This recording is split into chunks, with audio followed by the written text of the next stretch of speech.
اهلا بيكم النهارده معايا في حلقه جديده. تعالوا نعمل صياديه السمك بالطريقه البورسعيدي. معايا كيلو ونص من البصل، ضفتهم على النار في حله وضفت الزيت ورشه ملح وهسيبهم لغايه لما ياخدوا اللون الذهبي. ده السمك البلطي اللي انا النهارده هعمله. معايا كمان سمك مكرونه.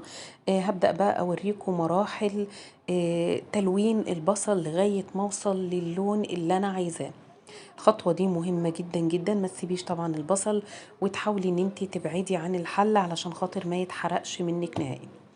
انا عملت التتبيلة بتاعة السمك المقلي، اللي هي الثوم والفلفل الحار، ليمون وكمون وخل وكمان كزبرة ناشفة والملح.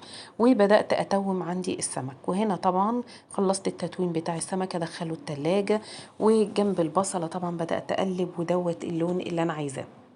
قبل ما ابقى اجهز فيها بقى قلت اخلص العصاير بتاعتي. النهارده هعمل لهم عصير مانجا وعصير جوافه بالليمون.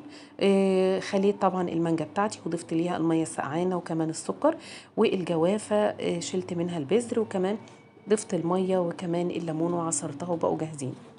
بعد كده اخدت البصل بتاعي ضفته عندي في رتل الخلاط وضفت عليه نص 3 كوبايات من الميه. معايا حلتين، حله للرز لطبيخ الرز وحله للشوربه.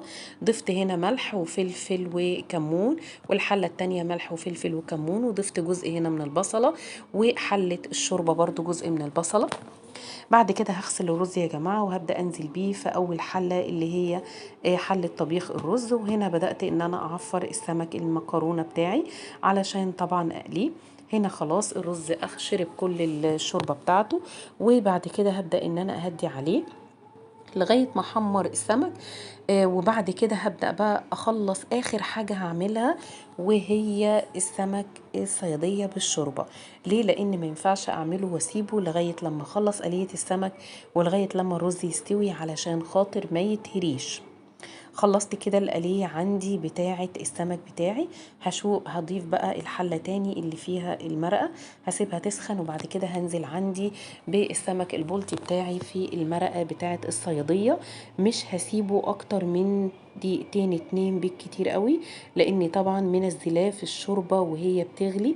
السمك طبعا مش هياخد غير دقيقة او دقيقة ونص ويكون استوى. اطفي عليه وبعد كده هنبدأ نقدم أجمل طبق سمك صيادية هتاكليه في الدنيا. جربي الطريقة. أنا النهاردة مسرعة الفيديو، بس أنا طبعا هسيب لكم كل مقاديري في صندوق الوصف والخطوات عندكم.